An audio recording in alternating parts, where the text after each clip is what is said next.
దేవుని నామానికి మహిమ కలుగును గాక.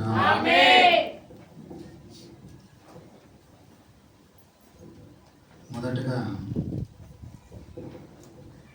ఈ అవకాశం ఇచ్చినటువంటి దేవుని మాటలు కొన్నైనా మీ హృదయాలను కదిలింప చేయాలన్నటువంటి ఆలోచన కలిగి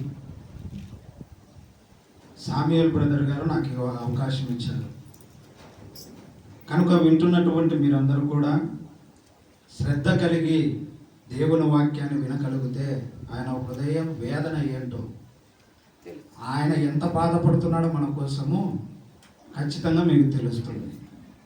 ఈ అవకాశం ఇచ్చారు అన్నగారికి నా ప్రత్యేకమైన వందనాలు తెలియజేస్తున్నాను. అలాగే కూడి వచ్చిన మీ అందరికీ ప్రభువైన యేసుక్రీస్తు వారి పేరిట వందనాలు తెలియజేస్తున్నాను. నేను ఎంతో సంతోషించాను అన్నగారు పిలవడం, ఆహ్వానించడం, దేవుని మాటలు కొన్నైనా మీకు చెప్పడానికి. వాక్య ధ్యానంలోకి వెళ్దాం. సమయాన్ని వృధా చేయకోకుండా దేవుని మాటలు మనము కొన్ని ధ్యానించుకున్నాం. ఈ పొద్దు మీ మధ్యలో అంశాన్ని ఒకటి ఉంచుతున్నాం. మనుషులు ఎలాంటి వారని బైబిల్ చెబుతుంది. ఏంటి ఈరోజు మన అంశం? మనుషులు ఎలాంటి వారని మనకు ఈ పరిశుద్ధ బైబిల్ గ్రంథము దేవుని మాటలు మనకు ఏమి నేర్పిస్తున్నాయి ఒక అంశం. ఒకవేళ సమయం ఉంటే ఈ లోకంలో కూడా క్రైస్తవ్యానికి శ్రమలు ఎందుకు, దానికి కూడా ఒకవేళ సమయం ఉంటే నేను కంటిన్యూస్గా చేస్తాను. కానీ మీ నుంచి నేను కోరుకునేది ఏంటంటే కన్నా వాక్యాన్ని వినడానికి వచ్చినటువంటి మీరు ఖచ్చితంగా శరీరము ఆత్మ రెండు ఇక్కడే ఉండాలి. మీరు శరీరం ఒక్కటే ఇక్కడ ఉండి ఆత్మ ఎక్కడెక్కడో బయట సంచారం చేసిందంటే నా మాటలు నేను చెప్పినా వ్యర్థం. నేను చెప్పినా కానీ అది బురదలో పోసిన పన్నీర్ లాగానే అయిపోతుంది. కనుక దేవుని మాటలు మనం శ్రద్ధగా వినాలి. అందుకే ఆయన అంటాడు, ప్రసంగి గ్రంథము 5వ అధ్యాయం 1వ వచనం చదవండి. ప్రసంగి గ్రంథం 5వ అధ్యాయం 1వ వచనం.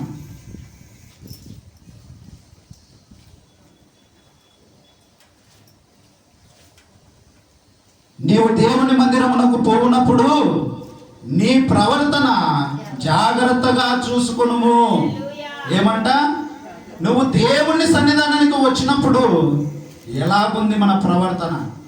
దేవునికి మాదిరికరంగా ఉందా, దేవునికి అవహేళనగా ఉందా అన్నది మనము దేవుని సన్నిధానంలోకి వచ్చినప్పుడు చూసుకోవాలి. అసలు మనుషులకి ఎందుకు బైబిల్ మనుషుల గురించి ఇంత కఠినంగా దేవుడు మాట్లాడాల్సినటువంటి పరిస్థితి వచ్చిందిరా అంటే, ఒక తప్పు చేశారు. ఎవరు? ఆదాము గారు. తినవద్దన్న పండును తిని దేవుణ్ణి ఏం చేశాడు? ఆజ్ఞను అతిక్రమించి పాపం చేశాడు ఆదాము. దానివల్ల ఏమైపోయింది? మనుషులకందరికీ మరణం వచ్చింది కదా. వద్దు, ఇదో నువ్వు ఉన్నటువంటి ఈ తోట పండ్ల మధ్యలో ప్రతి ఒక్క పండును తినను, ఇదో నేను చెప్పినటువంటి ఆ ఒక్క పండును నువ్వు తినద్దు అని ఆయన ప్రేమపూర్వకంగానే చెప్పాడు. నా కుమారుడనే చెప్పాడు. ఆ తర్వాత ఏం జరిగింది? ఆదాము గారు అవ్వగారి మాట విని ఏం చేశాడు? పోయి ఆ పండును తిని మనకు మరణాన్ని తీసుకొని వచ్చి పెట్టాడు. అందుకే దేవుడు అవన్నీ మానవుల హృదయము ఎలాగో, మనుషులు ఎలాంటి వారో మనం ఈరోజు కొందాం ప్రియమైన వారులారా. అలాగే 2వ తిమోతిలకు రాసినటువంటి పత్రిక శ్రద్ధ కలిగి మనము దేవుని యందు దృష్టి కలిగి ఉందాం. మన చూపును కానీ మన మనసును కానీ పక్కకు ఏమాత్రము సాతాను గడిగి చోటిచ్చేవారముగా మనం ఉండకూడదు. మీకు ముందు ముందు తెలుస్తుంది యవన బిడ్డలు ఎలాగ తయారైపోయారు ఇప్పుడున్నటువంటి లోక సమాజంలో. వృద్ధాపంలో ఉన్నటువంటి స్త్రీలనైతేనేమి పురుషులనైతేనేమి ఇప్పుడు చూసుకుంటున్నటువంటి వారు ఉన్నారా? కన్న కొడుకులైనా కన్న కూతుర్లైనా వెలివేసేవారిగా ఉన్నారు ఎంతో మంది. ఎందుకు? బైబిల్ మనకు సమాధానం చెప్తుంది. ఈరోజు మీరు శ్రద్ధగా వినండి. 2వ తిమోతిలో రాసినటువంటి పత్రిక 3వ అధ్యాయము 2వ వచనం నుండి, ఏలైనగా మనుషులు స్వార్థ ప్రియులు, వాళ్ళ స్వార్థం వాళ్ళే చూసుకుంటారే కానీ ఎదుటి వారి గురించి ఆలోచన చేసేవారుగా ఉండరు. ఎలాంటి వారు మనుషులు? స్వార్థ ప్రియులు, ధనాపేక్షులు, డబ్బు కోసము ధనము కోసమే ఇక్కడ వెంపర్లాడేవారుగానే ఉంటారు. కానీ ఆయన ఏమంటాడు? మీరు కిందున్న వాటిని కాదు మీరు వెతకాల్సింది, పరలోకపు తండ్రి మీకోసం అదృశ్యమైన వాటిని ఉంచాడు. అదృశ్యమైనటువంటి ఏంటి? ఆకాశము. ఏ ఆకాశము?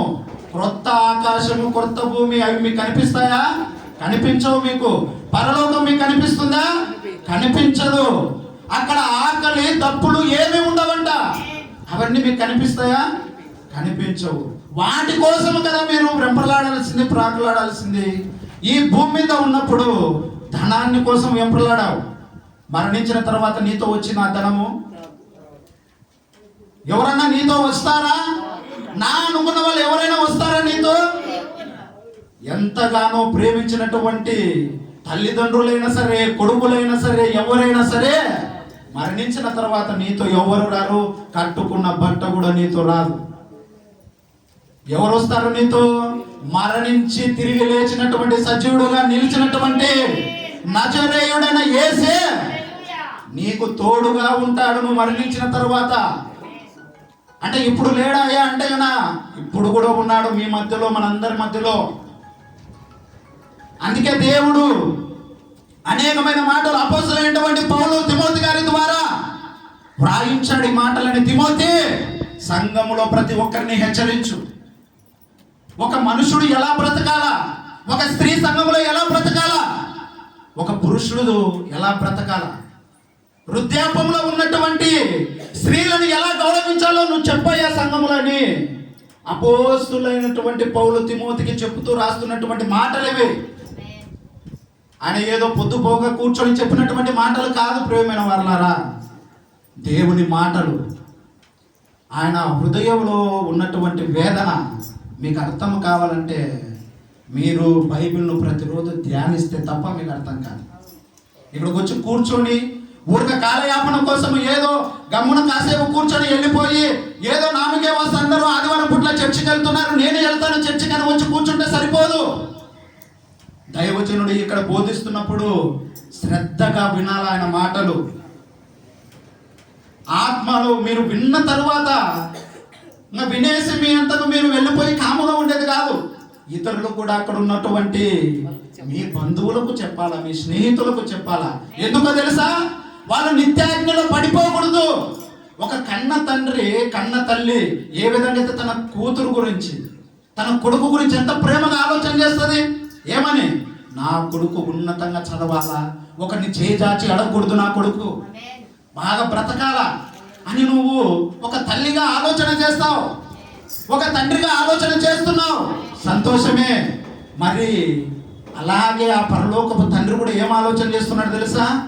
ఎవరు నా కుమారులు, నా కుమార్తెలు నిత్యాగ్నిలోకి వెళ్ళడం నాకు ఇష్టం లేదు. ఆయన అందుకే అంటాడు మార్కు సువార్తలో 16వ వచనంలో, సర్వలోకమునకు వెళ్ళి సర్వ సృష్టికి సువార్తను ప్రకటించండి. ఎందుకు ప్రకటించాలా? నశించిపోకుండా మన ఆత్మ నిత్య జీవంలో ఆయన సిద్ధపరిచినటువంటి స్థలంలో మనమందరం ఉండటానికి ప్రియమైన వాళ్ళారా. అందుకే దైవజనులు ఇక్కడ వచ్చి బోధిస్తున్నప్పుడు జాగ్రత్త కలిగి వినాలి. నువ్వు ఇక్కడ ఉండి మన ఆలోచనలు ఎక్కడ ఉన్నాయి అనుకో, నువ్వు ఇక్కడ ఉన్నా ఎలాంటి వాడవు, ఎలాంటి దానవు తెలుసా? చచ్చిన శవంతో సమానం. మన శరీరం ఇక్కడే ఉండాలా, మన ఆత్మ ఇక్కడే ఉండాలా. దైవజనుడు ఏమి చెప్తున్నా మనం శ్రద్ధగా వినాలి. అప్పుడే మన ఆత్మ నశించిపోకుండా నిత్య జీవంలోనికి వెళ్తారు. గుర్తుపెట్టుకున్నాడు. ఇంకా ఏం చెప్తున్నాడు? బెంకములాడువారు, అహంకారులు, గర్వం ఉంటుంది అనేక మందికి. నాకంటే ఎవరున్నారు ఇక్కడ? ఇది ఎక్కువ ఎవరిలో కనిపిస్తుందో తెలుసా? యవన బిడ్డలలో కనిపిస్తుంటది. ఇప్పుడు ఉన్నటువంటి యవన బిడ్డలు ఎలాగైపోయారు? దేవుని మాటలు దూరం అయిపోయాయి. ఇప్పుడు ఉన్నటువంటి యవన బిడ్డలలో లోకానుసారంగా తిరుగుతున్నారు యవన బిడ్డలంతా. వారికి ఎలా దేవుని మాటలు ఎలా చేరవేయాలి? తల్లిదండ్రుల మీద మన బాధ్యత.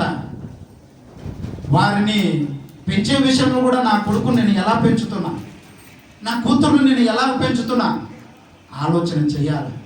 దేవుని వైపు నడుస్తున్నాడా? లేదా లోకం వైపు నడుస్తున్నాడా నా కుమారుడు? ఆలోచన చేసే వారంగా ఉండాలి ప్రియమైన వాళ్ళని.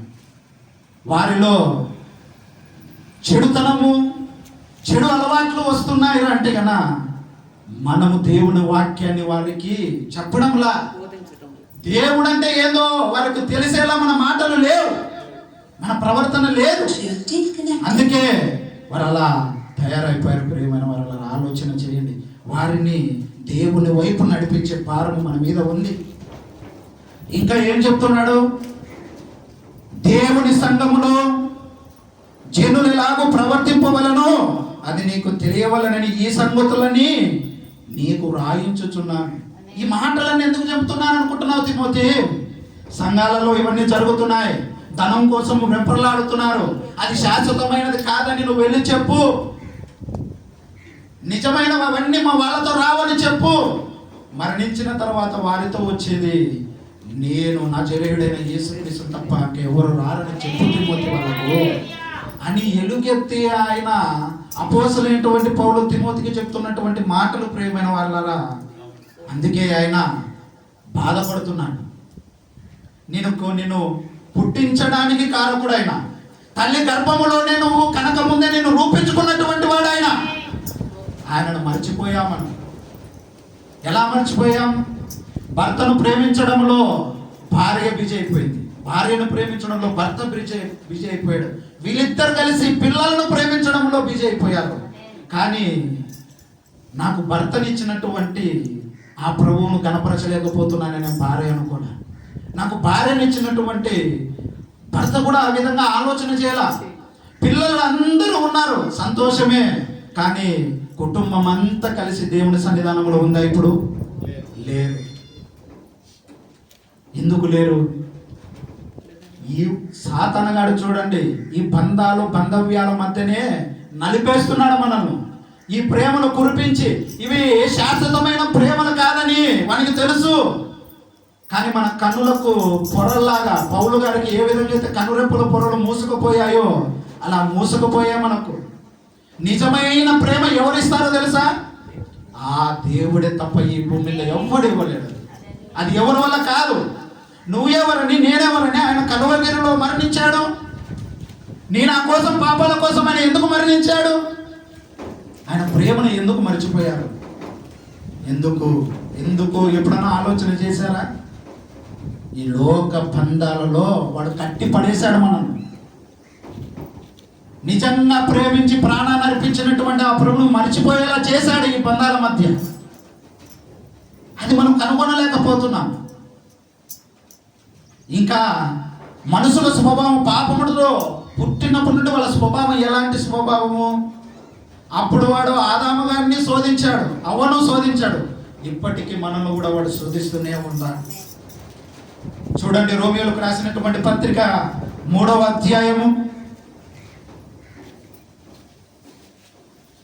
రోమియోలకు రాసినటువంటి పత్రిక 3వ అధ్యాయము 23వ వచనం.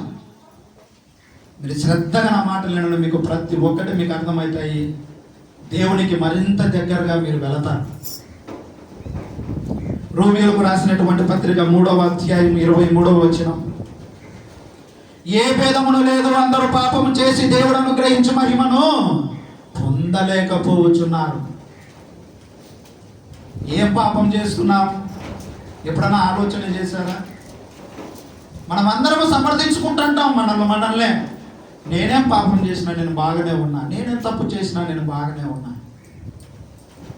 మరి దేవుడు ఆ మాట ఎందుకు రాయించాడు? మనం ఏ తప్పు ఏ పాపం చేయకపోతే. పుట్టినది మొదలుకొని ఎవరి కోసం బ్రతికా నువ్వు? ఏ రోజన్నా దేవుని కొరకు ఆలోచన చేసావా? పిల్లల కొరకు ఆలోచన చేసి ఉంటావు, పక్కన బంధువుల కోసం ఆలోచన చేసి ఉంటావు. వీరందరి మధ్యలో నన్ను నిలవబెట్టిన నా దేవుడు, ఆ దేవుని ఎప్పుడన్నా నేను కనపరిచినానా? నా మాటల ద్వారా కానీ నా క్రియల ద్వారా కానీ ఎప్పుడన్నా ఆలోచన చేశామా? ప్రియమైన వాళ్ళ ఆలోచన చేయండి. అందుకే ఇర్మియా గ్రంథంలో ఇంకా ఏం మాట్లాడతాడో తెలుసా? 17:9వ అధ్యాయంలో, హృదయం అన్నిటికంటే మోసము కలది, ఘోరమైన వ్యాధి కలది. అది మన హృదయమే మనల్ని మోసం చేస్తుంది. మనమేమో అందరి మీద అదో ఆమె వల్ల నేను ఇట్లయిపోయాను, వీడి వల్ల నేను ఇట్లయిపోయాను, ఇతని వల్ల నేను ఇట్లయిపోయాను, వాళ్ళ మీద ఈ మీద నిందలేస్తాం. ఆదాము గారి వాళ్ళగా ఆదాము ఏం చెప్పినాడు? నాకేం తెలుసు దేవా, అదో నువ్వు ఇచ్చినావు కదా స్త్రీ అవ్వ, ఆ అవ్వ తెచ్చింటే నేను తిన్నా అన్నాడు కదా. ఇప్పుడు కూడా మనం ఏం చేస్తాము? నాకేం తెలుసు, అదో వాళ్ళు చేసింటే నేను చేసిన, అంతేగాని నాదే తప్పు ఏమి లేదు నాది. ఇప్పుడు కూడా మనం కొడుకులు ఎప్పుడైనా చూసారు లేదు, స్కూల్కి వెళ్ళినప్పుడు ఏదైనా పెన్సిల్ పెన్నులు ఏమైనా చిన్న చిన్న దొంగతనం చేస్తూ ఉంటారు. వాళ్ళు దొంగతనం చేసినా ఒప్పుకోడు ఎప్పటికీ.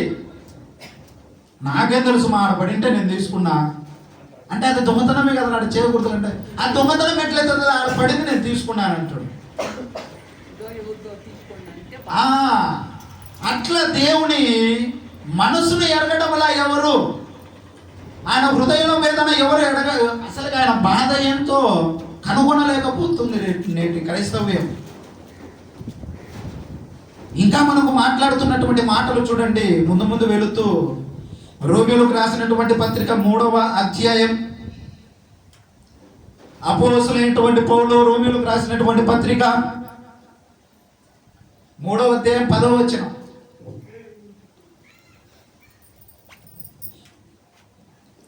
3వ అధ్యాయం 10వ వచనం.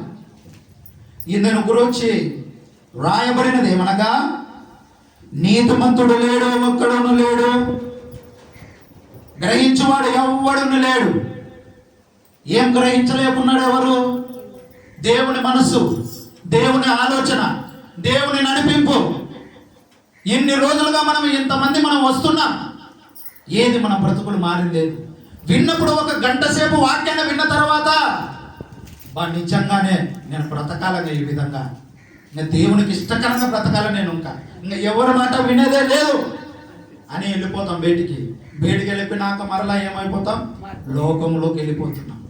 అలాంటి బ్రతుకు దేవునికి ఇష్టంలా. మనం వచ్చినామా, దేవుని వాక్యాన్ని విన్నామా, ఇతరులకు చెప్పామా, అనేక మందిని దేవుని వైపు నడిపించామా లేదా? నీ నుంచి ఆయన ఆశిస్తున్నది ఏంటో తెలుసా? ఒకే ఒకటి ఆశిస్తున్నాను నీ నుంచి ఆయన, నా గురించి అనేక మందికి ప్రకటించు. 3వ దినాన తిరిగి లేచాను నేను, సర్వ సృష్టికి వెళ్ళి ప్రకటించు. ఒక్క ఆత్మ నేను రక్షించు, దేవుని సన్నిధానానికి నడిపించు. ఇది ఆ ప్రభువు నీ నుంచి కోరుకుంటుంది. నీ ధనాన్ని కోరుకోవడం లేదు, నీ ఆస్తిని కోరుకోవడం లేదు, ఏమి కోరుకోవడంలా. నువ్వు ఆయన కొరకు బ్రతుకు. ఈ భూమి మీద నువ్వు కానీ విరుగని సిరి సంపదలు ఆయన ఇస్తాడు నీకు. నువ్వు వద్దన్నే ఇస్తాడు ఆయన. నువ్వు ఆయన కొరకు బ్రతకాలైతే, నువ్వు ధనం గురించి ఆలోచన చేసావు కదా, నీ కాడికి రాదు. నువ్వు డబ్బు గురించి ఆలోచన చేస్తుంది, నీ దగ్గరికి రాదు. నువ్వు ఆలోచన చేయాల్సింది దేవుని గురించి, నజరేయుడైన యేసు క్రీస్తు గురించి నువ్వు ఆలోచన చేయాల్సింది. ఆయన ఎందుకు చనిపోయాడో నువ్వు కనుగొనాలా, ఎరగాల. నీ హృదయ ఆలోచన ఏంటో ఆయన ముందు ఉంచు. నువ్వు ప్రేమించాల్సింది ఏమన్నా తెలుసా? ఈ భూమి మీద అత్యధికంగా ఆ ప్రభువునే. నువ్వు ఆ ప్రభువును ప్రేమించు, నీ భర్త నిన్ను ఉన్నతంగా ప్రేమిస్తాడు. నువ్వు ఆ ప్రభువును ప్రేమించు, నీ భార్య నిన్ను ప్రేమిస్తుంది. ఆ ప్రభువును నువ్వు ప్రేమించు, నీ కొడుకులు నీ మాట వింటారు. నువ్వు ఆ ప్రభువును ప్రేమించు, సమస్తాన్ని నీ కాళ్ళ దగ్గర ఉంచుతాడు ఆయన. అది తెలియకనే మన వాళ్ళందరూ ఏం చేస్తున్నారంటే ఆయనను ప్రేమించడంలా, ఇంకా అన్ని ప్రేమిస్తున్నాం కానీ ఆయన ఒక్కనే ప్రేమించడం. అందుకే ఆయన మనస్సు వేదన చెందుతుంది. నేను నిన్ను పుట్టించినానే, నీ కొడుకు ప్రాణం పెట్టినా, నీ కొడుకు నీ కోసం ప్రాణం పెట్టినాడా? నీ తల్లి నీ కోసం ప్రాణం పెట్టిందా? తల్లిదండ్రుల కంటే ఎక్కువగా నేను నిన్ను ప్రేమించాను రా నాయనా. మరి నువ్వు ఏది నన్ను ప్రేమించింది? నీ ప్రేమ ఏది నా పట్ల? ఇది బాధపడుతున్నాడు ప్రేమైన వారులారా. ఆయనను ప్రేమించు. ఆయనను ప్రేమిస్తే నువ్వు ఎవరైతే ప్రేమించాలని ఇష్టపడుతుంటావో నీ హృదయంలో, నా కొడుకు నన్ను ప్రేమించాలని అనుకుంటుంటావు, నువ్వు ఆయనను ప్రేమించు.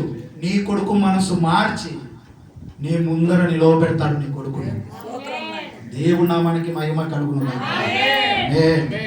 అది మన దేవుని ఆలోచన. మనం ఎరగకున్నాం అంతే ఆయన మనసు ఏంటో. అత్యధికంగా మనం ఏం చేస్తున్నామంటే అందరినీ ప్రేమిస్తున్నాము, ఆయన ఒక్కడిని తప్ప. అందుకే మనకు శ్రమలు, అందుకే మనకు అవమానాలు. అందుకే ఆయన మనసు ఏంటో మనం కనుగొనాలి. మనుషుల ఆలోచన ఎలాంటిదని బైబిల్ చెప్తుందో తెలుసా? చూడండి, ఆదికాండము 6వ అధ్యాయము.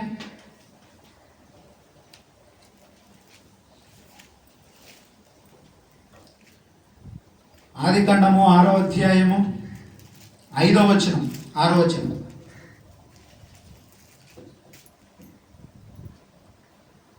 నరుల చెడుతనము భూమి మీద గొప్పదనియు. ఏమంట? నరుల చెడుతనము భూమి మీద గొప్పది.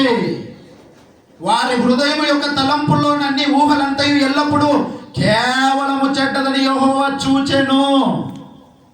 నరుల హృదయం ఎలాంటిదో అనుకుంటుంటాం మనం.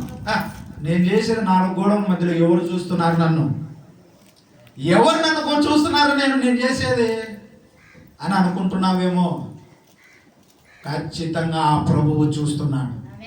నీ హృదయములో ఏముందో, నా హృదయములో ఏముందో ఆయన చూసే దేవుడు, పరిశీలించే దేవుడు ఆయన. అలాంటి దేవుణ్ణి మభ్యపెట్టాలనుకుంటున్నావేమో, జాగ్రత్త. ఆయన హృదయ రహస్యాలు తెలుసుకొని గ్రహింపగల గొప్ప దేవుడు మన దేవుడు. నువ్వు బయటకు ఒకలా కనిపించవచ్చు, నీ లోపల వ్యక్తిత్వం మీద ఆయనకు తెలుసు. నటన జీవితము దేవుని దగ్గర పని చేయదు. ప్రియమైన వాళ్ళని గుర్తుపెట్టుకున్నాను. మనుషుల దగ్గర నటించవచ్చు, నువ్వు నలుగురు మధ్యలో ఉన్నప్పుడు నటించవచ్చు, కానీ దేవుడు ఏం చూస్తాడో తెలుసా? నలుగురులో ఉన్నప్పుడు కాదు నీ జీవితాన్ని చూసేదైనా, ఒంటరిగా ఉన్నప్పుడు ఏం చేస్తున్నాడు, ఒంటరిగా ఉన్నప్పుడు ఈమె ఏం చేస్తుంది, అది చూసే దేవుడు మన దేవుడు. ఆయన హృదయాన్ని తక్కువ అంచనా వేయకండి, ఆయన ప్రేమను తక్కువ అంచనా వేయకండి. ఇంకా ఆయన మాట్లాడుతూ తాను భూమి మీద నరులను చేసినదంతా యెహోవా సంతాపము నుండి తన హృదయములో ఏం చేసుకున్నాడంట, నొచ్చుకున్నాడు. ఇప్పటికే ఆయన హృదయం నొచ్చుకుంటుంది. వాక్యం విన్నంతసేపే మన హృదయాలు బాగుంటున్నాయి. వాక్యం వినిన తర్వాత, బయటికి వెళ్ళిన తర్వాత మరలా యథావిధిగానే ఉంది. అది కాదు ఆయన చూసేది. అందుకే మన కుటుంబాలలో కల్లోహాలు, గొడవలు ఇవన్నీ ఎందుకు జరుగుతున్నాయంటే ఓర్పు లేకపోవడము, దేవుని ప్రేమ లేకపోవడమే. అవి తప్ప అన్నీ ఉంటున్నాయి. మనకు తప్పిపోయిన గొర్రెల వలె మన బ్రతుకు ఉంది. ఎందుకంటాడు చూడండి, యెషయా గ్రంథము 53వ అధ్యాయం, యెషయా గ్రంథము 53వ అధ్యాయము 6వ వచనం. మనమందరము గొర్రెల వలె త్రోవ తప్పిపోతుమి, మనలో ప్రతివాడును తనకిష్టమైన త్రోవను తొడిగెను, యెహోవా మన అందరి దోషములను అతని మీద మోపెను. ఏమంట ప్రియమైన వారులారా? గొర్రెల వలె త్రోవ తప్పిపోయా మనం. గొర్రెల మందకు గొర్రెల కాపరు లేకపోతే గొర్రెలు ఏ విధంగా చెదిరిపోతాయో అలా చెదిరిపోయా మనం. మనలో ప్రతివాడు తనకి ఇష్టమైన త్రోవని ఎంచుకున్నారు. ఏమని? ఇష్టం వచ్చినట్టుగా బ్రతకడం లోకంలో. ఇదో నేను ఇది, నేను అది, దేవునికి మహిమకరంగా బ్రతుకుతుందా నా బ్రతుకు, నా జీవితం అని ఎప్పుడు ఆలోచన చేసినట్టు దాఖలాలు ఉన్నాయా? దేవుని కొరకు బ్రతికినటువంటి బ్రతుకు ఉందా మనలో? ఇప్పుడు ఎందుకు క్రైస్తవులు అంతా వాళ్ళకు శ్రమలు కూడా ఎందుకు వస్తున్నాయి, నిందలు ఎందుకు వస్తున్నాయి, అవమానాలు ఎందుకు వస్తున్నాయి? దేవుని కొరకు బ్రతికిన వారికి కూడా శ్రమలు వస్తాయి. అలాగనే దేవుని కొరకు బ్రతకోకుండా లోకానుసారంగా తిరుగుతుంటాడు చూడు, వాళ్ళ శ్రమలు వేరు, మరలా వాళ్ళ ఇబ్బందులు వేరు, వాళ్ళ శ్రమలు వేరు. అందుకే మనము ప్రేమిస్తే ఎవరిని ప్రేమించాలా? దేవుణ్ణి ప్రేమించాలి. అప్పుడు నిన్ను నీ బంధువులందరూ ప్రేమిస్తారు. నువ్వు ఎవరినైతే ప్రేమించాలనుకుంటున్నావో, ఎవరైతే వాళ్ళ ప్రేమను నువ్వు పొందుకోవాలనుకుంటున్నావో వారందరూ నిన్ను ప్రేమిస్తారు. అది తెలియకనే నేటి క్రైస్తవ్యము దేవుణ్ణి ప్రేమించటంలా లోకస్తులను ప్రేమిస్తూ, బంధువులను ప్రేమిస్తూ తిరుగుతున్నారు. దేవుని మనసు అదే. వాళ్ళకి ఇష్టమైన త్రోవలు ఎంచుకున్నారు. యెహోవా మన అందరి దోషంలో ఏం చేశాడు ఆయన? తన మీద వేసుకున్నాడు. నువ్వు నేను చేసిన పాపాలు ఏం చేశాడు ఆయన? తన మీద వేసుకొని నిలువెల్ల సిలువలో తన రక్తాన్ని ఆఖరి రక్తపు బొట్టు వరకు మరణించాడు, చిందించాడు మన కోసం ప్రియమైన వాళ్ళు.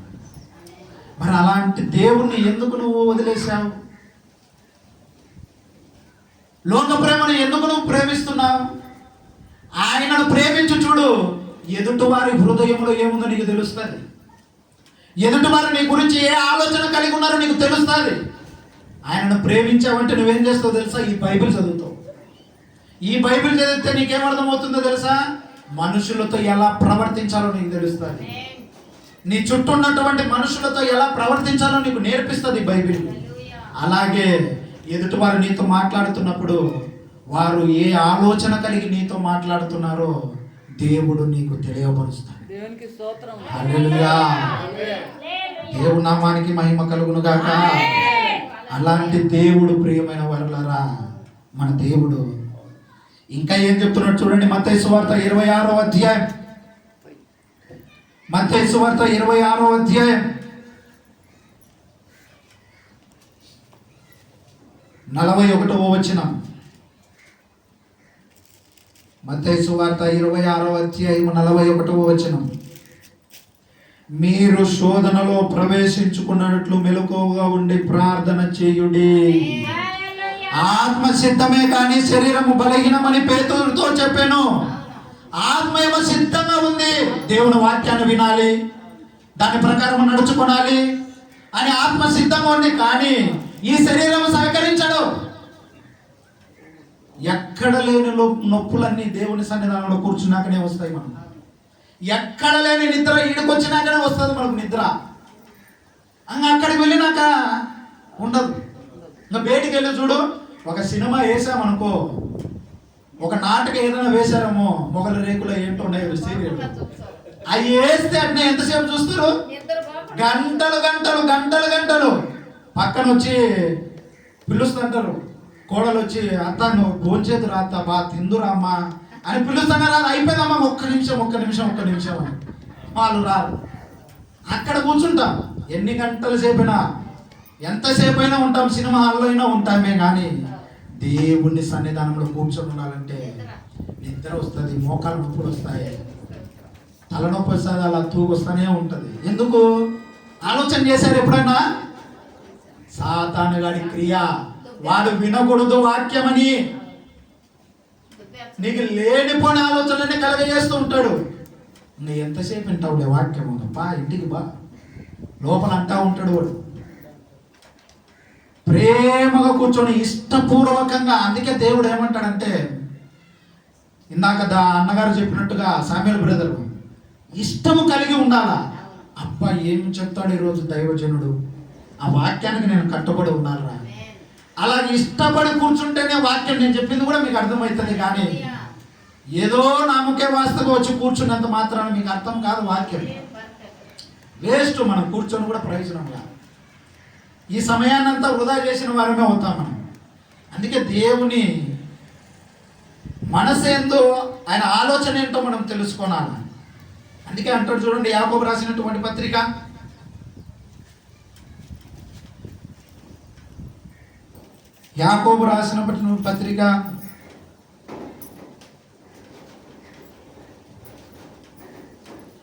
చూడండి 26వ వచనంలో, 1వ అధ్యాయం 26వ వచనంలో, ఎవడైనను నోటికి కళ్ళెము పెట్టుకొనక తన హృదయమును మోసపరుచుకొనుచు భక్తి గలవారం అనుకొనిన ఎడల వాని భక్తి ఏమంట? వ్యర్థం. వాళ్ళకు బేటలకు లోకస్తులు కనిపించచ్చు. నువ్వు వాళ్ళు ఏమనుకుంటారు? అబ్బా ఆదివారం పూట చర్చికి పోయి వచ్చింది అక్క, అదృష్టవంతురాలు, మనం చూడు మనం పోలేకుంటాం. వానికి ఏం తెలుస్తుంది వీడికి వచ్చి నిద్రపోయిన విషయం? వానికి ఏం తెలుస్తుంది? ఈడ వాక్యం విన్నట్టు నటించి కూర్చొని వెళ్ళిపోయిన వాళ్ళకేం తెలుస్తుంది? అదే ప్రియమైన వారులారా, క్రియలు దేవునికి మహిమకరంగా ఉండాలి. మన ఆలోచనలు దేవుని కొరకు బ్రతకాల మన ఆలోచన.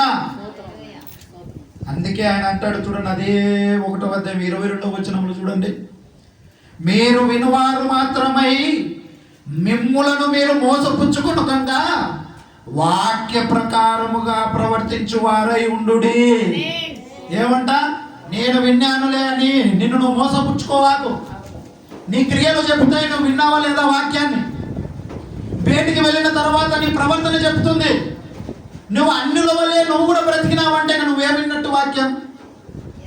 ఎదుటి వారు నేను చూస్తానే, అబ్బా అసలు ఎలాగ ఈ విధంగా ఎంత ఓర్పుగా ఉందిరా, దేవుని వాక్యాన్ని విని ఎంత అన్యులు చూస్తానే ఆ విధంగా అనిపించాల. మనం ఇంత ఓర్పుగా ఉండవు, దేనిని బట్టి నువ్వు ఉన్నావు అని అంటే నా దేవుణ్ణి బట్టి, దైవజనుడు ఉన్నటువంటి వాక్యాన్ని వినడాన్ని బట్టి నా ప్రవర్తన ఇలా ఉంది. అన్యులు కూడా నిన్ను చూసి మారి దేవుని సన్నిధానానికి నీతో పాటు రావాలా. అలా ఉండాలి మన క్రియలు. అలాగ లేకపోతే ఎందుకు మన క్రియలు వ్యర్థం. వినువారమై ఉండి మనల్ని మనము మోసపుచ్చుకోకూడదు. దేవుని వాక్యం విన్నాక దాని ప్రకారం నడుచుకోవాలి. అప్పుడే దేవుడు మనల్ని ఉన్నతంగా నిలువబెడతాడు. ఇంకా చూద్దాం. యాకోబు 4వ అధ్యాయం 14వ వచనంలో మాట్లాడుతూ, రేపేమి సంభవించునో నీకు తెలియదు, మీ జీవమే బాటిది, మీరు కొంతసేపు కనబడి అంతలోనే మాయమైపోయే ఆవిరి వంటి జీవితాలు కదా. ఆవిరి వంటి జీవితాలు మనవి. ఇప్పుడు మనము రేపటి దినాన్ని చూస్తామో చూడమో తెలియనటువంటి జీవితాలు మనం. రేపు ఏమి సంభవించునో నీకు తెలియదు. ఎవరికి తెలుసు? నజరేయుడైన యేసుక్రీస్తు. నీ ఇప్పుడు వాక్యాన్ని వినాలని ఆయన నిన్ను నడిపించుకున్నాడు. దేవుని వాక్యాన్ని విని అనేక మందికి నువ్వు చేరవేయాలి. ఇలాంటి వాక్యాలు నువ్వు ఇక్కడ నిలవబడి చెప్పుతేనే దైవజనుడు దైవజనురాలు కాదు.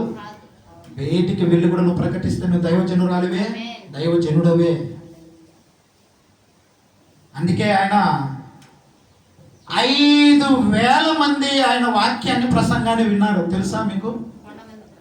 కొండ మీద ప్రసంగం 5,000 మంది విన్నారు. ఎంతమంది మారినారు వారిలో? ఒక్కరు కూడా మారల. 12 మంది మారినారు. ఆ 12 మంది ఏమన్నా సక్రమంగా ఉన్నారా? పేతురు అయితే ఏం చెప్పినాడు? ప్రగల్భాలు పలికినాడు. ఆయన అయితే ఎవడైనా నిన్ను అబద్ధం ఆడొచ్చేమో, నేను నిన్ను అబద్ధం ఆడను. ఏం చేశాడు ఆయన? 3 సార్లు 3 సార్లు అబద్ధం ఆడాడు. వాళ్ళ ఏంది? దేవునితో తిరిగినటువంటి వాడు, దేవునితో పాటు నడిచినటువంటి వాడు 3 సార్లు అబద్ధం ఆడినాడంటే మరి నువ్వు ఎవరితో నడుస్తున్నావు లేచినప్పటి నుంచి? లోకస్తులతో తిరుగుతున్నటువంటి మనము ఇంకెన్ని అబద్ధాలు ఆడుతుంటామో ఆలోచన చేయండి. ఆయన దెబ్బలు కొడుతుంటే ఒక్కొక్క దెబ్బ యేసు ప్రభును అని ఉమ్మి వేస్తుంటే ఒక సైడ్ పేతురుకు వణుకొచ్చేసింది. భయపడిపోయాడు పేతురు. పేతురు ఊరికనే అన్నాడు అనుకుంటున్నారు అబద్ధము. ఎందుకు అన్నాడు తెలుసా? ఆయనను కొట్టే దెబ్బ ఒక్కొక్క దెబ్బ ఎలాగుందో తెలుసా? ఒక చెంపకు కొడితే ఇది చెంపంతా పగిలిపోయి బ్లడ్ అంతా అలా కారిపోతుంది. భయపడిపోయాడు. చూస్తానే ఇట్లా పేతురు, ఎమ్మో ఈ దెబ్బలు పడితే నేనేమన్నా ఉంటానా, ఇంకా నేనేమన్నా బ్రతుకుతానా అని ఏమైపోయాడైనా భయపడిపోయి అబద్ధం ఆడినాడు. నువ్వు ఆ యేసు ప్రభు గుంపులలో నువ్వు కూడా ఒకటి కదా అంటే నేను కాదు 3 సార్లు అబద్ధం ఆడిన తర్వాత కోడి కూసింది. ఆ మాట ముందే చెప్పాడు. అలా చూశాడు దేవుడు పేతురును. చూసి పేతురు ఎంతో పశ్చాత్తాపడ్డాడండి. ఆ తర్వాత తన సేవ ఎలా చేశాడో తెలుసా? అద్భుతంగా చేసినాడు దేవుణ్ణి. ఎంత మందిని నడిపించాలో అంత మందిని నడిపించాయన. 3,000 మందిని ఆయన మార్చినట్టు ఆయన ప్రసంగం ద్వారా. మరి నువ్వు నేను ఎంత మందిని మార్చాం? ఎవరిని మార్చుకున్నాం చెప్పండి? దేవుని మాటలు మనము పెడచెవిన పెట్టకూడదు. అందుకే ఆయన సర్వలోకమును వెళ్ళి సువార్తను ఎందుకు ప్రకటించమన్నాడు? నశించడం ఇష్టం లేదా ఆయనకి ఎవరు. ఇంకా ఏమంటాడో తెలుసా? చూడండి, ఎఫెసీయులకు రాసినటువంటి పత్రిక 2వ అధ్యాయం 1వ వచనం.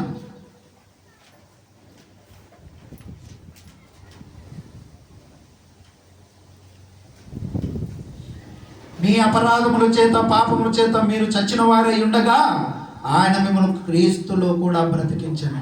ఎందును బట్టి? మన అపరాధాలు మన పాపాలను బట్టి చచ్చిన వారమై మనం పడి ఉన్నప్పుడు దేవుడే తన స్వరత్వం ఇచ్చి మమ్మల్ని కొన్నాడండి. ఈ దేహాన్ని నువ్వు చంపుకోవడానికి నీకు అధికారం లేదు. శోధనలో పడిపోయి మీరు చూసారో లేదో, ఒక తల్లి తన బిడ్డలను తీసుకొని వెళ్ళిపోయి రైలు కింద పడిపోయింది. ఎవరిచ్చారు ఆమెకు అధికారము? ఈ శరీరం మీద కూడా మనకు అధికారం లేదు. ఈ శరీరాన్ని ఇచ్చింది ఎవరు? దేవుడు. దీన్ని నువ్వు తాగుడు అలవాటు చేసి శరీరాన్ని పాడు చేసుకున్నా, ఆకు ఒక్కేసుకొని నమ్ముకొని ఈ దేహాన్ని పాడు చేసిన, అది దేవునికి అవమానకరమే. దేవునికి ఇష్టమైంది కాదు ఇది. ఈ శరీరాన్ని పాడు చేసే అధికారం నీకు లేదు. ఎవరిచ్చారు నీకు? మరొకటి మహమ్మారి ఒకటి వచ్చింది మన మధ్యలో, ఈ సెల్లు. ఎవరా 24 గంటలు దీని మీదనే ధ్యాస, చెవు దగ్గరే చూడడమే. అదే బైబిల్ పట్టుకొని ఏదైనా ఒక వాక్యాన్ని చదవండి అయ్యా అంటే ఒక్కడు చదవరు. వింటున్నారా? ఇప్పుడు యవనస్తులు చెడిపోవడానికి ముఖ్యమైన కారణం ఏంటో తెలుసా? ఈ మొబైలే, ఈ సెల్లే. తల్లిదండ్రుల మాటలు ఎవరు వినడంలా, యవనస్తులు పిల్లలు కూడా ఎవరి మాట వినడంలా. నువ్వేంది నాకు చెప్పేది అనే స్థితికి వచ్చేసారు పిల్లలు, తెలుసా? ఎందును బట్టి? మన క్రియలను బట్టి. మనం వారిని ఎలా పెంచాలో మనకు తెలియకపోవడమే. ఈ ఏజ్లో వాళ్ళకి ఏమి నేర్పించాలా, ఈ ఏజ్లో వాళ్ళకి ఏమి చెప్పాలో మనకు తెలియదు. ఎట్లా తెలుస్తుంది? దేవుని వాక్యం ఉంటే కదా మనలో. వారిని ఎలాగా మార్చుకుండేది? అందుకే దేవుని వాక్యాన్ని మనము చెవిన పెట్టకూడదు. ప్రియమైన వారు, మన పిల్లలను మన మాట వినాలన్నా దేవుని వాక్యం వారికి నోరు పోస్తూ ఉండాలి. జకర్యా గారు ఏం చేస్తారు తెలుసా? యోహాను గారిని ఆయన పుట్టినది మొదలుకొని ఆయన ఏం చేశాడంటే, జకర్యా యోహాను గారు పుట్టినప్పుడు జోల పాట ఏం పాడాడో తెలుసా? ఆది కాండము మొదలుకొని ఈ మలాకి వరకు జరిగినటువంటి సన్నివేశాలన్నీ పాట రూపంలో పాడి వినిపించాడు. నువ్వు ప్రవక్తవు, నువ్వు ప్రవక్తవు, నువ్వు ప్రవక్తవు అని నేర్పించాడు శిశువుకు. ఎవరికి? శిశువుకు చెప్తున్నాడు జకర్యా. ఆ శిశువు ఎవరు? యోహాను గారు, బాప్తిసం ఇచ్చి యోహాను గారు. మరి నువ్వేం నేర్పించావు జోలపాటలు ఉన్నప్పుడు? మీ అమ్మ పోలిక, మీ నాయన పోలిక, ఈ కళ్ళు అట్లున్నాయి, ఆ కళ్ళు అట్లున్నాయి అన్నాము. కానీ ఇది దేవుడు ఇచ్చినటువంటి బహుమానము. దేవుని కొరకే బ్రతికించాలా ఈ బిడ్డను. వాక్య ప్రకారం పెంచాలని ఎప్పుడన్నా ఆలోచన కలిగి ఉన్నావా? లేదు. అలాగా దేవుని వైపు ఆయన మన మీద ఎంత ప్రేమ తెలుసా? ఎంత ప్రేమ అంటే ఒకసారి చూడండి, యోహాను రాసినటువంటి సువార్త, యోహాను సువార్త 3వ అధ్యాయం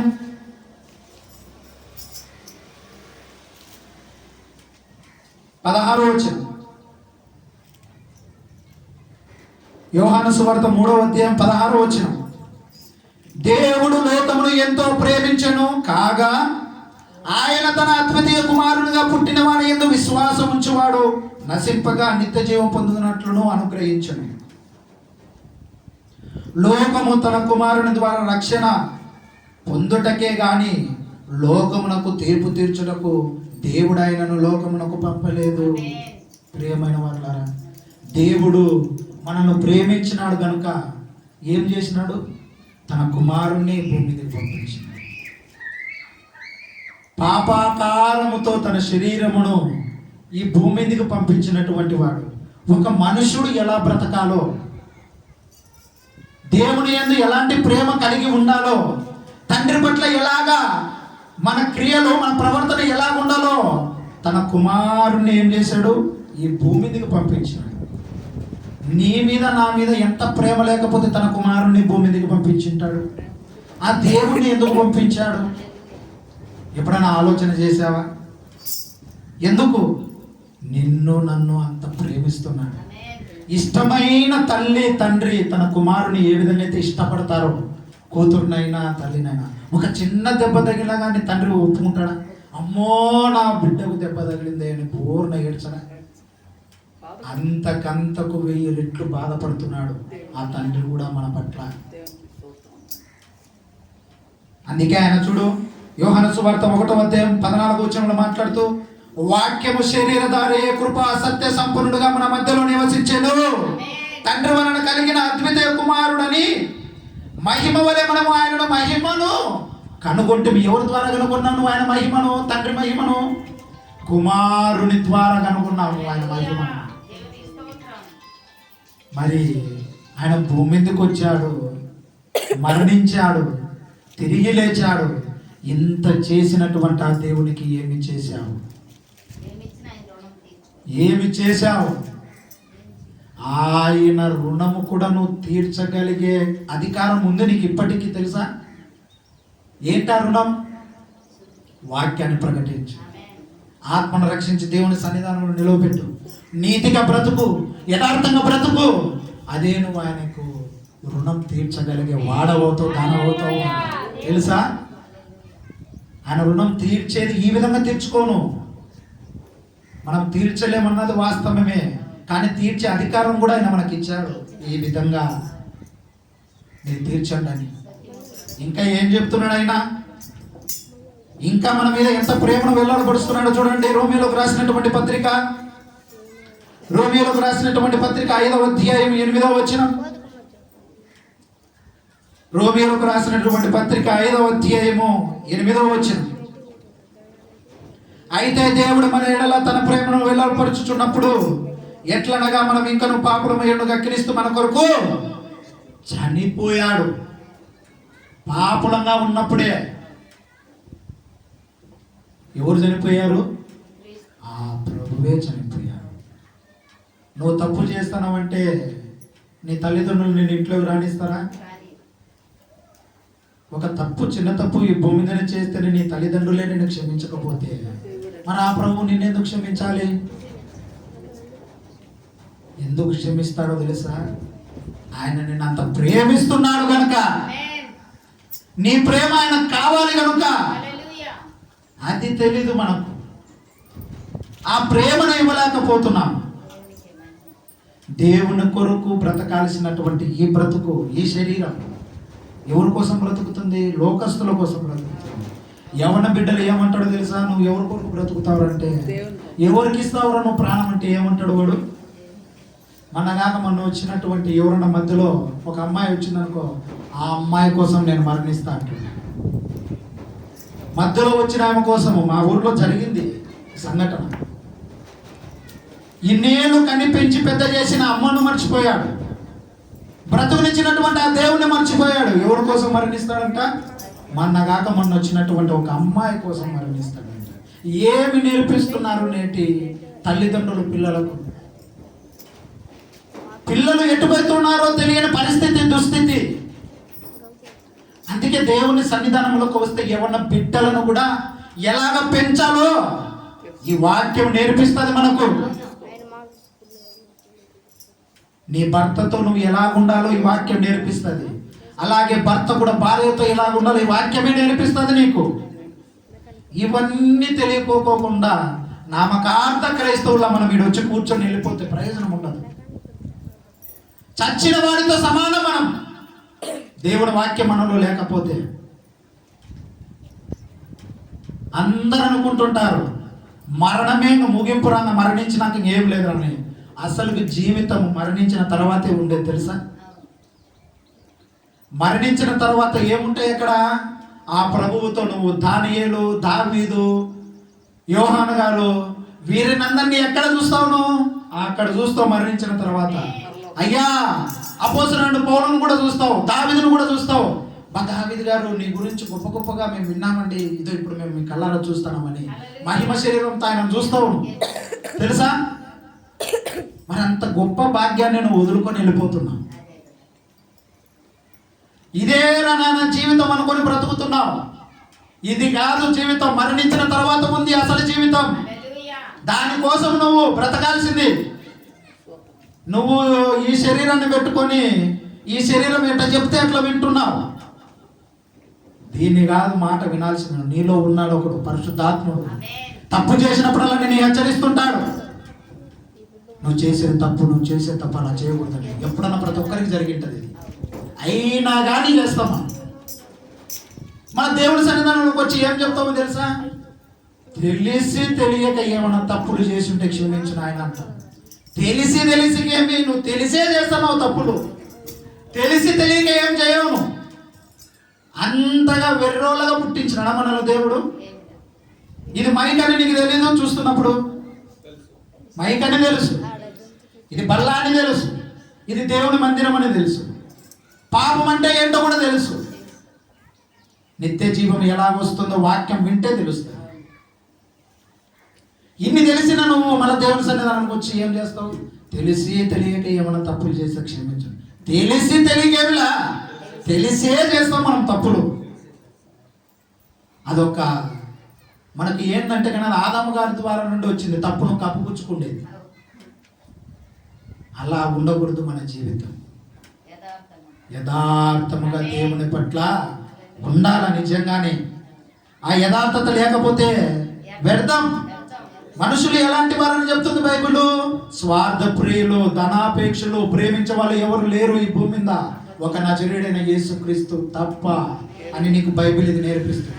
నిత్య జీవంలో నీకు నడిపించేది మనుషుడు కాదు, ఆ ప్రభువే. తండ్రికి మనకును మధ్యవర్తి ఎవరు? ఆ ప్రభువు ఉన్నాడు. ఆయన మాటలు అందుకే వినాలా నువ్వు, పెట్టి చెవిన పెట్టకూడదు ఆయన మాటలు. మనుషులు ఇలాంటి వారని బైబిల్ నీకు నేర్పిస్తుంది.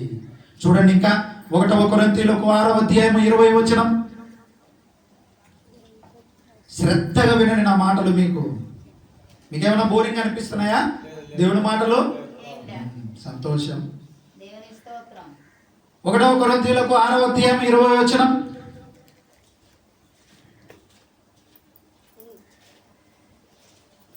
ఒకటవ కొరింథీయులకు 6వ అధ్యాయము 20వ వచనం.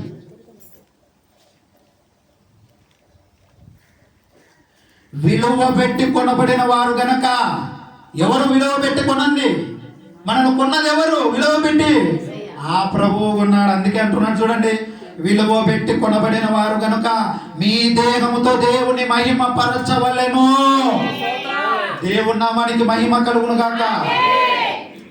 ఏ మహిమ పరచాలి? ఈ దేహముతో దేవుణ్ణి మహిమ పరచాలి. మరి ఈ దేహంతో నువ్వేం చేస్తాను? తాగుడుకు అలవాటు అయిపోయింది, చేయాల్సినటువంటి పనిని చేయలేకపోతున్నావు, ఒకరికి బానిసనైపోతున్నావు, ఈ మనుషులకు బానిసమైపోతున్నావు. దేవుని వాక్యాన్ని వినడంలా, ఆయన వాక్యాన్ని హృదయంలో చేర్చుకునడంలా ఈ దేహంతో దేవుని మహిమపరిచినటువంటి నీ దేహం ఎవరికి ఇచ్చేసావు? ఆ దేహాన్ని సాతాను గారికి ఇచ్చేసావు. మరి దేవునికి ఎప్పుడు ఇస్తావు? దేవుని నామాన్ని నువ్వు ఎప్పుడు కనపరుస్తావు? ఈ దేహంతో. ఈ దేహము మహా చెడ్డది తెలుసా? నేనైతే ఒక్కటి అనుకుంటుంటా, ఎప్పుడెప్పుడు ఈ దేహాన్ని వదిలిపెట్టి నా దేవుని దగ్గరికి వెళ్ళాలరా నాయన అని. నిజంగానే. ఎందుకంటే దేవుని వాక్యాన్ని రుచి చూసినటువంటి వాడు ఎవడైనా సరే ఈ భూమి మీద బ్రతకాలనుకోడు. తొందరగా మరణించి నా దేవుని దగ్గరికి వెళ్ళాలి అని అనుకుంటాడు. ఎందుకంటే ఆడ నిత్య జీవం ఉంటుంది, అక్కడ ఆకలి దప్పులు ఉండవు. దేవదూతలు నువ్వు చెప్పుతే పని, దేవదూతలు కూడా పనులు చేస్తాయి అక్కడ. అలాంటి జీవితం ఉంది మనకు. అలాంటి జీవితాన్ని వదిలేసి ఇక్కడ ఇవే సుఖభోగాలు అనుకుంటున్నావు, ఈ మనుషులే శాశ్వతమైన వాళ్ళు అనుకుంటున్నావు. చూడు, నువ్వెవరైనా ప్రేమించిన వారిని ఒక మాట తిట్టి చూడు, వాళ్ళ మనసులో అక్కసంత కక్కేస్తారు. బయటికేమో ప్రేమగా ఉన్నట్టే మాట్లాడతారు, లోపల మనస్తత్వాలన్నీ ఎలా ఉంటాయి తెలుసా వాళ్ళవి? బయటికేమో ప్రేమగా నటిస్తారు, లోపల వాళ్ళ హృదయంలో కుళ్ళుకు తంత్రాలు ఉంటాయి. అలాంటి వారి హృదయం నీకు తెలియాలంటే దేవుని వాక్యం తెలియాలని. అప్పుడు కానీ వాళ్ళ మాటను బట్టి నువ్వు కనుగొనలేవు. దేవుని మాటలు నువ్వు ఎప్పుడైతే పెడచెవిలో పెడతావో వాళ్ళ హృదయాలు నువ్వు గ్రహించలేవు. అది దేవుని వల్ల సాధ్యమయ్యే పని తప్ప. గుర్తు పెట్టుకున్నది ప్రియమైన వాళ్ళారా, దేవునికి నీ హృదయం, నీ కుమారులు కూడా నిన్ను ప్రేమిస్తారు, నిన్ను వెలివేసినటువంటి వారు నిన్ను గౌరవిస్తారు. నిన్ను కాలితో తన్న వాళ్ళే నిన్ను ఎత్తి నిన్ను కౌగిలించుకుంటారు. అలాంటి ప్రేమ స్వరూపి మన దేవుడు. జయించాల్సింది కేవలం ప్రేమతోనే అంటాడు మన ప్రభువు. మరి అలాంటి ప్రేమ నీలో ఉందా? ఎవడన్నా ఒక మాట అంటే తట్టుకోలేం మనం. నువ్వు ఎవడు నన్ను అనడానికి అంటావు. మరి ప్రభువు అన్నిసార్లు కొడుతున్నా, అన్నిసార్లు ఉమ్మివేసిన ఎందుకు పల్లెత్తు మాట అన్నలో చూడండి ఆయన. ఆ ఓర్పు ఉండాల మనలో, ఆ సహనం ఉండాల మనలో. ఉందే ఆ ఓర్పు, ఆ సహనం? ఇక నుంచి మనము ఆ ఓర్పు సహనాన్ని కలిగి ఉందాం. ప్రేమను పొందుకుందాం, దేవుని ప్రేమను పొందుకుందాం. ఆ ప్రేమను అనేక మందికి పంచుదాం, దేవుని వైపు కూడా నడిపిద్దాం. ఇంకొక అంశం చెప్పాను కదా, ఈ లోకంలో క్రైస్తవులకే శ్రమలు ఎందుకు? ఇది ఒక నెక్స్ట్ అంశం. ఎక్కువసేపు ఏం చెప్పాను, ఒక 15 నిమిషాలు చెప్పేసి ముగించేస్తాను. ఇది కూడా చాలా ఇంపార్టెంట్. ఎందుకంటే ఇప్పుడు క్రైస్తవులు అనేక మందికి శ్రమలు వస్తున్నాయి, ఇబ్బందులు వస్తున్నాయి. నువ్వు ఇప్పుడు మైకులో ఇప్పుడు వింటున్నావు, పోనుగా మైకులో మాటలు రాకపోవచ్చు, ఇంకా దైవజనులు కూడా మీ ముందు బోధించే పరిస్థితులు లేకపోవచ్చు. క్రైస్తవులే టార్గెట్ అయిపోయారు. ఇప్పుడు ప్రభుత్వాలు మారేసరికి కూడా బోధకులు కూడా ఏం చేశారో తెలుసా? బోధలు కూడా మార్చేశారు. అలాగే వారిని అనేకమైనటువంటి వారిని కూడా వాళ్ళు ఏమనుకుంటున్నారు, వీరిని హింసిస్తే, వీరిని ఇబ్బందులు పెడితే వీళ్ళు ఆపేస్తారు అనుకుంటున్నారు. అలాగే ఎవ్వరు ఆపరు, ఇంకా విస్తారంగా సేవ విస్తరించబడతారు. దేవుడు అట్టుగా నడిపించును గాక. ఆమేన్. చూడండి మరలా యోహాను సువార్త 16వ అధ్యాయం 33వ వచనంలో, 16వ అధ్యాయం 33వ వచనం, నా యందును మీకును సమాధానం కలుగునట్టు ఈ మాటలు మీతో చెప్పుచున్నాను. ఏమంట? నా యందు మీకు ఈ సమాధానం కలుగునట్టు ఈ మాటలు నేను మీతో చెప్పుచున్నాను. లోకములో మీకు శ్రమ కలుగును, ఆయనను ధైర్యము తెచ్చుకున్నాడు, నేను లోకమును జయించి ఉన్నాను. ఏమంట? లోకాన్ని జయించినటువంటి వాళ్ళను నేను, నజరేయుడైన యేసుక్రీస్తు నేను మీకంటే ముందుగా ఆ శ్రమలు నేను అనుభవించిన. నాకు తెలుసు ఆ శ్రమలు ఎలా ఉంటాయో. నేనే శ్రమలు ఎదిరించినటువంటి వాడు. నేను నీ ముందు ఉండగా నువ్వెందుకు భయపడుతున్నావు? వెళ్ళు, ఎలుగెత్తి నా గురించి ప్రకటించు. ఒకరు చెప్తే ఆగిపోయేది కాదు ఈ సువార్త. అపోస్తలుడైనటువంటి పౌలు 15,000 కిలోమీటర్లు కాలినడకన నడుచుకుంటూ వెళ్ళి అనేక మందికి బోధన చేశాడు ఆయన. మనం ఎన్ని కిలోమీటర్లు నడిచాం? మనము నడిచిన పాపాన కూడా అంత సువార్తను ప్రకటించినటువంటి అపోస్తలుడైనటువంటి పౌలు ఎంత దూషించాడు ఆ దేవుడు, అంతే ఘనంగా ప్రకటించాడు ఆయన. మరి మనము ప్రకటిస్తున్నామా దేవుని గురించి? లోకములో శ్రమలు వస్తున్నాయని మనము పారిపోతున్నామేమో. దేవుడు నిన్నే పిలుస్తున్నాడు, ఆ శ్రమలన్నీ వస్తాయి. క్రైస్తవులకే శ్రమలు ఎందుకంటే క్రైస్తవులకే వచ్చేది. ఎందుకు వస్తాయి క్రైస్తవులకంటే మన దేవుడు కూడా అవి అనుభవించాడు కనుక. సత్యాన్ని ప్రకటిస్తే ఈ లోకం ఎవరినైనా యాక్సెప్ట్ చేస్తుందా? ఎవడన్నా ఒక సత్యమైన మాటను తీసుకువెళ్ళిపోయి చెప్పు, నువ్వు ఎవడు నాకు చెప్పడానికండా, నాకు తెలుసు పో, నువ్వు నాకు చెప్పేవాడిని అంటాడు. వాక్యం వినరు వాళ్ళు, తెలుసుకున్నారు, గ్రహించరు. అనేక మంది అనుకున్నటువంటి మాట ఒకటి ఏమనుకుంటున్నారు తెలుసా? మతం మారుస్తున్నారు అనుకుంటున్నారు. మన మతము కాదు మారుస్తున్నది, మనిషిని మారుస్తున్నాం, మనసును మారుస్తున్నాం. నీ మతాన్ని మారమని ఎవరు చెప్పారు? నేను చెప్పినానా మీ మతం మారమని? మతం మారాకండి, నిజమైన దేవుని ఎరగండి, ఆయనను గణపరచండి అనే చెప్తున్నామే కానీ మతం మారమని మనకి అక్కడ ఏ క్రైస్తవుడు చెప్పడు. మనసు మారమని, నిజమైన దేవుడు ఎవరో కనుగొన్నాం మనం. ఆ దేవుని ఎరుగురా నాయన నీకోసం ప్రాణాలు పెట్టినాడు రా, మారని చెప్తున్నామే తప్ప మతం మారమని ఏ క్రైస్తవుడు చెప్పడు. ఇది మతం కాదు, ఇది క్రైస్తవ్యం. మారు మనస్సు. ఎవడన్నా ఏ గ్రంథంలో ఎక్కడైనా ఏదైనా చూసుకోండి, తాగుడుకు బానిసనుడు మారినట్టు మన క్రైస్తవంలోనే ఉంటుంది.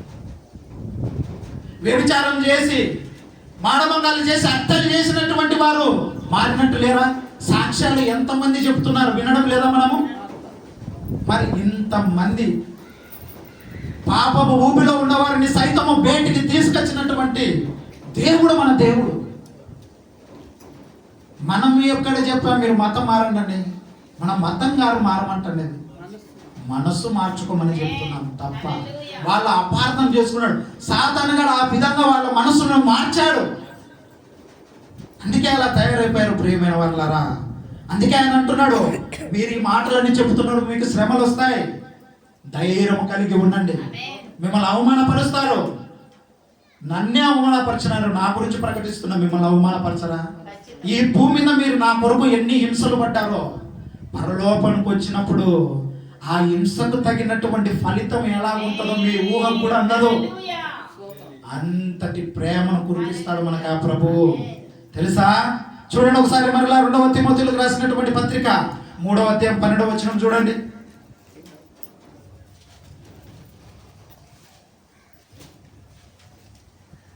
2వ తిమోతిలకు రాసినటువంటి పత్రిక 3వ అధ్యాయము 12వ వచనం. క్రీస్తు యేసునందు సద్భక్తితో బ్రతుకును ఉద్దేశించి వారందరూ హింస పొందుదురు. ఏమంట? హింస పొందుకుంటా మనం ఖచ్చితంగా దేవుని గురించి ప్రకటిస్తున్నామంటే ఇలాంటి భారం అందరి మీద ఉండదు. కొందరికి వాక్యం వింటానే దేవుని గురించి ప్రకటించాలరా, నేను ఒక్క మనసునైనా మార్చాలరా, దేవుని సన్నిధానంలో నిలవబెట్టాలరా, ఆ ఒక్క పని చేయను, పరలోకములో నువ్వు ఆ ఫలము అత్యధికముగా ఉంటుంది, దాన్ని పొందుకుంటావు. నువ్వు హింసలు ఏమి పొందుకోకుండా. నన్ను క్వశ్చన్ ఒకటి అడిగారు. 2 అబ్బాయిలు లేదంటే 2 అమ్మాయిలు దేవుని సన్నిధానంలోకి వచ్చి కూర్చున్నారు. ఒకరేమో కష్టపడి చదువుతున్నాడు, ఇంకొకరు ఏం చేస్తున్నాడు తెలుసా? దేవునికి ప్రార్థన చేస్తున్నాడు, నన్ను పాస్ చేయి, నన్ను పాస్ చేయి, నన్ను పాస్ చేయి. గవర్నమెంట్ దానికి ఎగ్జామ్స్ కోసం ఒకడు ఏం చేస్తున్నాడు? కష్టపడి చదువుతున్నాడు. ఒకడు ఏం చేస్తున్నాడు? మోకరించి ప్రార్థన చేస్తున్నాడు, నన్ను పాస్ చేయి, నన్ను పాస్ చేయి, నన్ను పాస్ చేయి. ఇప్పుడు వారి ఇద్దరిలో దేవుడు ఎవరిని చూసి పాస్ చేస్తాడు? అది కష్టపడి పని చేసిన వాడిని దేవుడు ఏం చేస్తాడు? ఆశీర్వదిస్తాడు. అలా కాకుండా నువ్వు ఇంట్లో కూర్చొని నేను మోకరించి ప్రార్థన చేస్తానంటే ఆదాము కాలంలోనే చెప్పుండాలా. ఏమని? నువ్వు సేతపరచకునైనా నువ్వు ఊరికే ప్రార్థన చేయి, నేను నీకు అన్ని ఇస్తానని చెప్పుండాలా. దేవుడు ఏం చేసినాడు? ఆదాముకు నువ్వు కష్టపడాలా, దున్నాలా, పండించాలా, అది తినాలా, నువ్వు అది అనుభవించాలని చెప్పినాడు. అంతేగాని నాకు ప్రార్థన చేస్తూ ఉండు, నేను నీకు ఇస్తాను చెప్పాలా ఆయన. నువ్వు కష్టపడు, అలాగే కృతజ్ఞత కలిగి దేవుణ్ణి ప్రార్థించు. అది నీ నుంచి దేవుడు ఏదైనా కోరుకుంటున్నాడంటే అది కదా మనం చేయాల్సింది. శ్రమలో పడకుండా, హింసలో పొందకుండా ఊరికేనే వచ్చేస్తుందా పరలోక రాజ్యం మనకు? నిన్ను ఏ శ్రమ పడమంటున్నాడు ఆయన? నా గురించి ప్రకటించవయ్యా. ఎవరన్నా ఏదైనా మాట్లాడాను అక్కడ నుండి మౌనంగా వచ్చేయి. ఇది కదా నేను నీ నుంచి కోరుకుంటున్నది. ఇది చేయడంలో అందుకే క్రైస్తవులకు శ్రమలు ఎందుకు, హింసలు ఎందుకు? ఎందును బట్టి నాకు వచ్చినాయి, నీకు వస్తాయి నా ద్వారా. నువ్వు సత్యాన్ని ఎప్పుడైతే ప్రకటిస్తావో ఖచ్చితంగా నీకు హింసలు వచ్చి తీరాల్సిందే. అప్పుడే నువ్వు దేవునిలో ఎంత బలంగా ఉన్నావో తెలుస్తుంది. ఊరికి ఎలా తెలుస్తుంది మనకు? అందుకే ఇంకా మాట్లాడుతున్నాడు చూడండి. రోమీలకు రాసినటువంటి పత్రిక 8వ అధ్యాయం 17వ వచనం 18వ వచనంలో మాట్లాడుతూ మనను పిల్లలమైతే వారసులము. 8వ అధ్యాయం 17వ వచనము 18వ వచనం.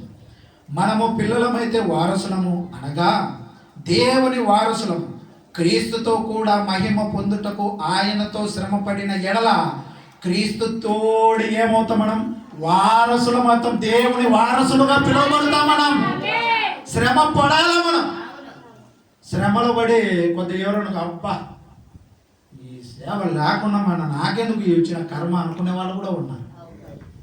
అదే దేవుని మనసు ఎరిగినటువంటి వారికి అది శ్రమ అనిపించదు.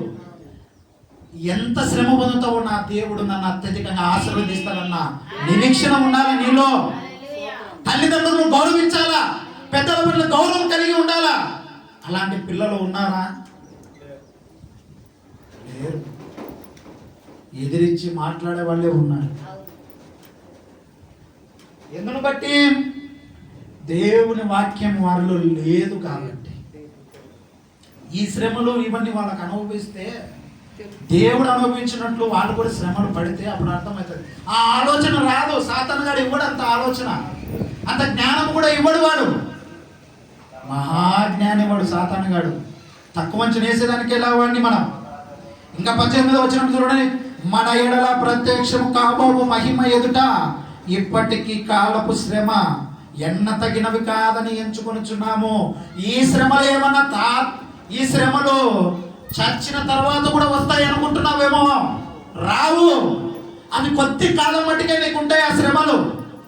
తరువాత ఈ మహిమ శరీరాన్ని ధరించుకొని దేవునితో కలిసి, దేవదూతతో కలిసి ఒక్కసారి ఊహించుకోండి, అందరూ నీకు ఘనము స్వాగతం పలుకుతా. ఎంత నిన్ను అత్యధికంగా దేవదూతలు కూడా నిన్ను, వారికి నువ్వు పని చెప్పేవాడు ఉంటావంటే తెలుసా నీకు? దేవదూతలు కూడా నువ్వు పని చెప్తావంట. ఇక్కడ నువ్వు శ్రమ పొడి, హింస పొంది దేవుని కొరకు మరణిస్తే. ఇవన్నీ తెలియదు మనకు.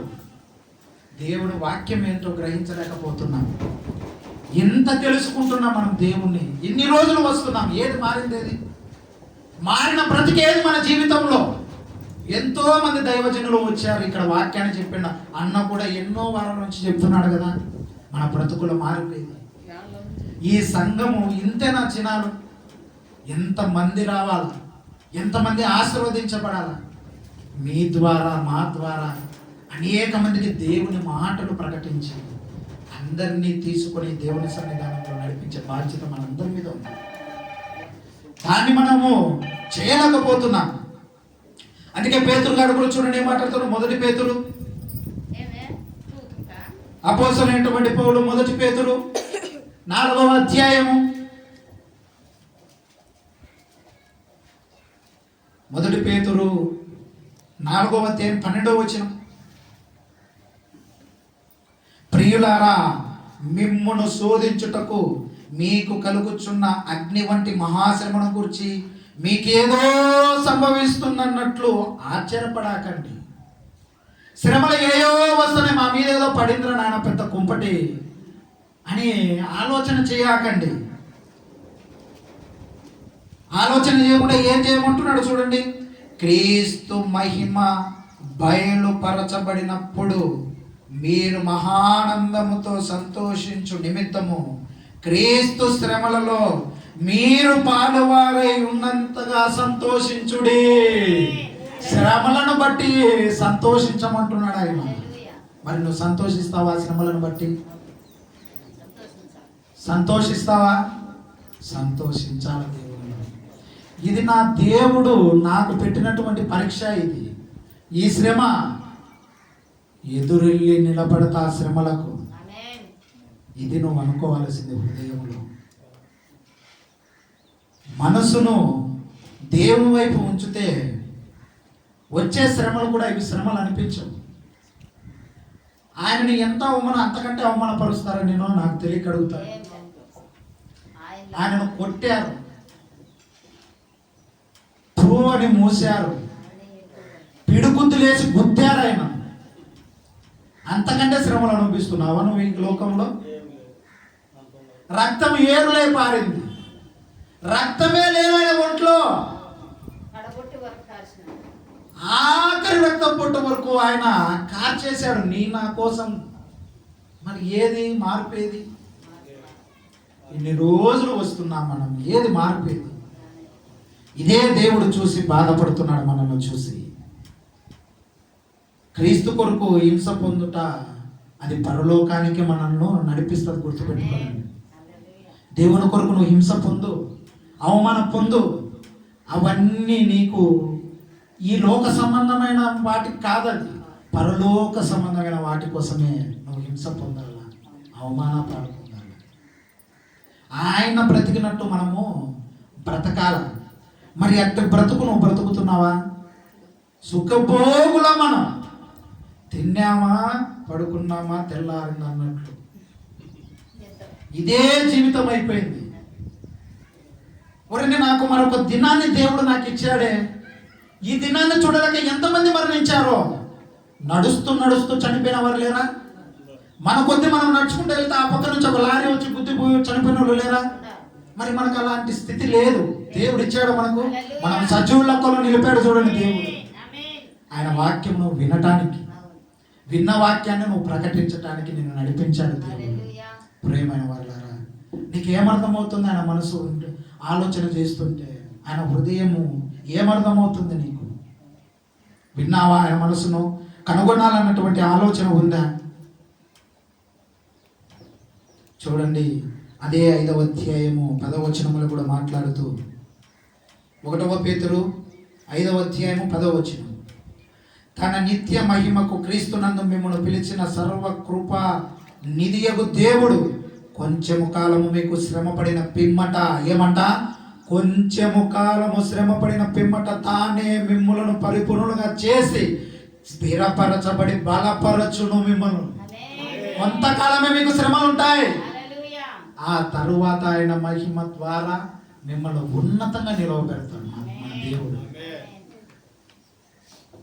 ఆయన వస్తా అన్నాడు, వచ్చాడు. తిరిగి లేస్తా అన్నాడు, లేచాడు. మరలా వస్తా అన్నాడు, ఖచ్చితంగా వచ్చి తీరతాడు. ఆయన సిద్ధపరిచినటువంటి స్థలంలోనికి నువ్వు నేను వెళ్ళాలని ఆయన పైకి వెళ్ళిపోయాడు. ఎక్కడికి? మనకు స్థలాన్ని సిద్ధపరచడానికి, పరలోకం. మరి ఏమి తెలుసుకుంటున్నా మనం ఇన్ని రోజులు? ఈ భూమి మీద ఉన్నటువంటి ప్రేమలకే నువ్వు దాసురాలు అయిపోయావు. ఇదే పెద్ద ప్రేమ అనుకుని మురిసిపోతున్నావు. అబ్బా, కొడుకు ఏదన్నా ఒక లడ్డు తెచ్చిచ్చినాడంటే చాలు, అబ్బా ఎంత ప్రేమ రా అని అంటావు. వాడు లడ్డు ఇచ్చిన తర్వాత నీ వెనకలోనే 1 ఎకరా రాసిమంటాడు. మరి దేవుడు నీ నుంచి ఏం ఆశిస్తున్నాడు? డబ్బు ఆశించడంలా, స్థలం ఆశించడం. ఎప్పటికైనా ఇదే స్తోత్రం, ఒకరు నిన్ను ప్రేమిస్తున్నారంటే నీ నుండి ఏదో ఆశిస్తున్నాడు అనేదే నీకు అర్థం అవ్వాలి.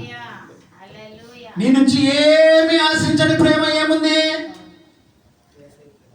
అది యేసుక్రీస్తు ప్రేమ ఒక్కటే. నీ నుండి ఏది ఆశించదు.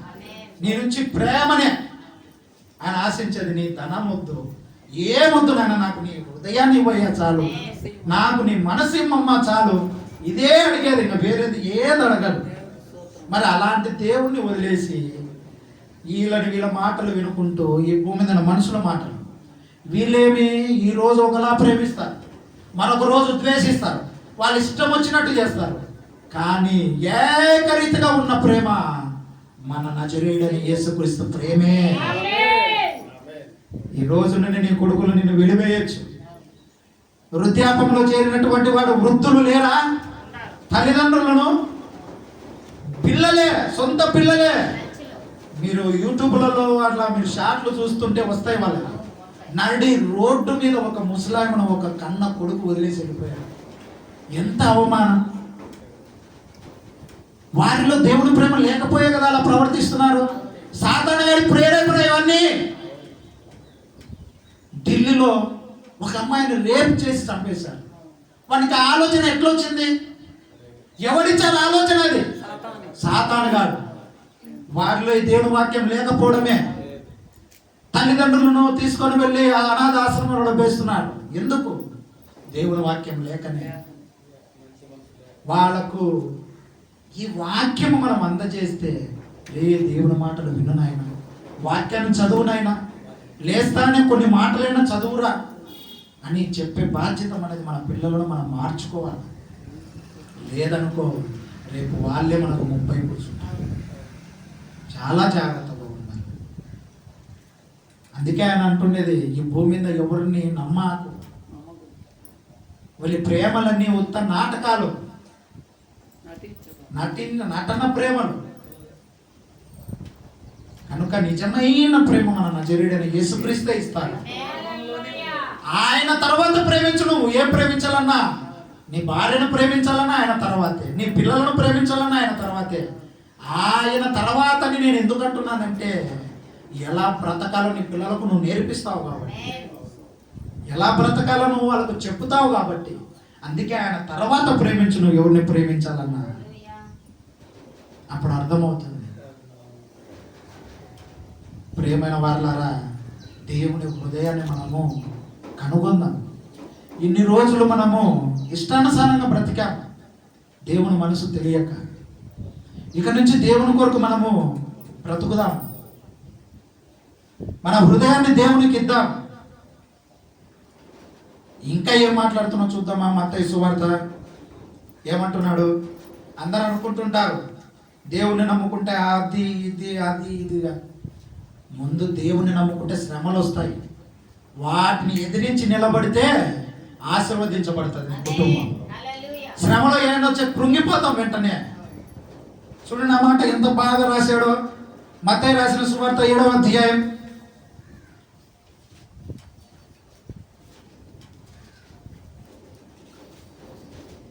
మత్తయి సువార్త 7వ అధ్యాయం 13వ వచనం 14వ వచనం చూడండి ఎంత చక్కగా ఉంటుందో.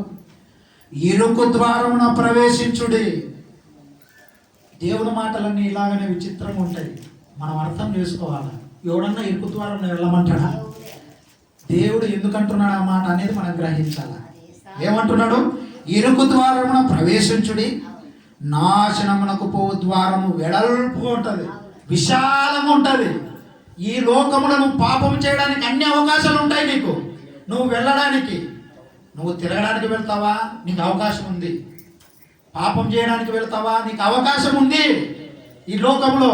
అది విశాలమైనది. అది నీ ఇష్టం. ఈ ప్రపంచంలో ఎక్కడైనా తిరగచ్చు, ఏమైనా చేయొచ్చు, ఎంజాయ్ చేయొచ్చు, తినొచ్చు, తాగొచ్చు, ఏమి కావాలో అవన్నీ చేయొచ్చు. అలాంటివన్నీ ఏంటంట విశాల మార్గం. అలాంటివన్నీ ఇంకా ఏమంటున్నాడు చూడండి, ఆ దారి విశాలమై ఉన్నది, దాని ద్వారా ప్రవేశించేవారు అనేకులు అంటారు. ఎంతో మంది పోతారు ఆ ద్వారమున, విశాల మార్గమున. కొన్ని వేల లక్షల మంది, కోట్ల మంది వెళతారు. కానీ ఇరుకు ద్వారమున వెళ్ళేవారు ఎంతమంది అంట? చాలా కొద్ది మంది. మరి అలాంటి మార్గంలో వెళ్ళడానికి నీ మనసు ఇష్టపడుతుందా? ఇష్టపడుతుంది. ఎప్పుడు? దేవుణ్ణి మనసు ఏందో నువ్వు గ్రహించి వాక్యం చదివినప్పుడు. అలా కాకోకుండా దేవుని మనసు నీళ్ళు లేకోకుండా ఏదో విన్నట్టు విన్నామనుకో, నువ్వు కూడా విశాలమైన మార్గంలోనికే వెళ్తావు.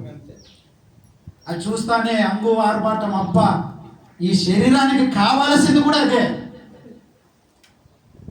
ఈ శరీరానికి ఏం కావాలా? సుఖము కావాలా?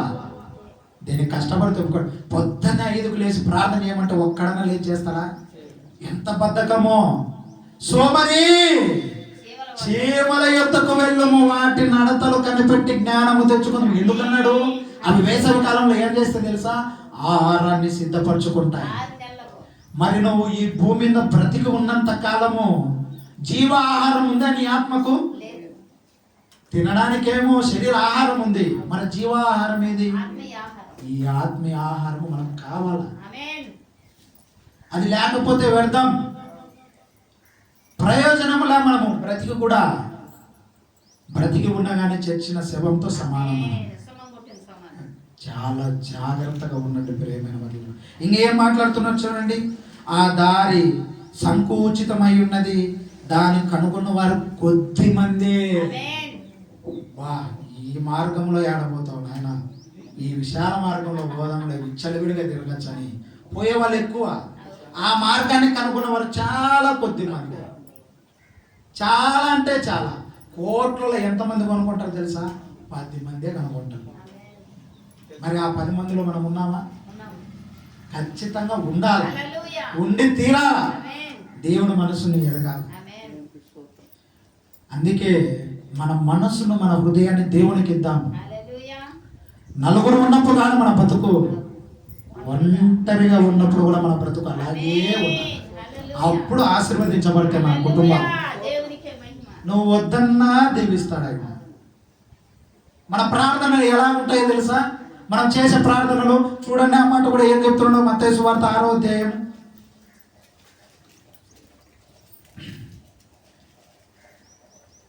7వ వచనం. మత్తయి సువార్త 6వ అధ్యాయం 7వ వచనం. మన ప్రార్థన ఎలా ఉంటాయో చెప్తున్నాడు చూడు. మరియు మీరు ప్రార్థన చేయనప్పుడు అన్యజనుల వలె వ్యర్థమైన మాటలు వచింపవద్దు. ఏమంట? అన్యజనులు అంటే ఎవరు?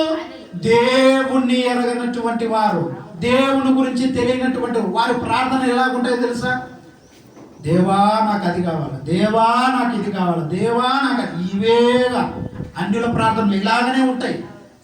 అది కాదు మనం ప్రార్థన చేసింది. కింద చూడు, దాని గురించి మాట్లాడతాం. విస్తరించి మాట్లాడటం వలన తన మనవి వినబడునని వారు తలంచుచున్నారు. ఇష్టం వచ్చినట్టు ప్రార్థన చేస్తున్నారు, ఇష్టం వచ్చినట్టు చేస్తున్నారు. దేవుడు నా ప్రార్థన వింటున్నాడు లేని అనుకుంటున్నారంతా. వీళ్ళంతా వెర్రి జనాంగం. అది కాదు. కింద చూడు ఏమంటున్నాడు? మీరు వారి వలె ఉండకుడి. మీరు ఎవరు మాత్రం ఉన్నదంట, వారిని మాత్రం ప్రార్థన చేయాలండి. మీరు ఎవరు అనుకుంటున్నావు? నా కుమారులు మీరు, నా కుమార్తెలు మీరు. మీరు ఎలా ఉండాలా చూడండి. మీరు వారి వల్ల ప్రార్థన చేయకూడి, మీరు మీ తండ్రి అడుగుక మునిపే మీ అక్కరు ఏమున్నాయో ఆయనకు తెలిసే ఉన్నాయి. నీకు ఏం అక్కరుందో నాకు తెలుసు, నీ బాధలు ఏంటో నాకు తెలుసు. నువ్వు వారి వల్ల ప్రార్థన చేస్తావు ఏంటి? నాకు నీ కన్న కొడుకు, నీ కొడుకు ఏం కావాలో మీకు తెలీదా? తల్లిదండ్రులేనా మీకు? నా కొడుకు ఇది ఇయ్యాలి, నా కుమార్తెలకి ఇది ఇయ్యాలని మీకు తెలీదా? మీ పిల్లలకు తెలుసు కదా. అలాగానే ఆయనకు తెలీదా మీకు ఏ సమయంలో ఏమి ఇవ్వాలో?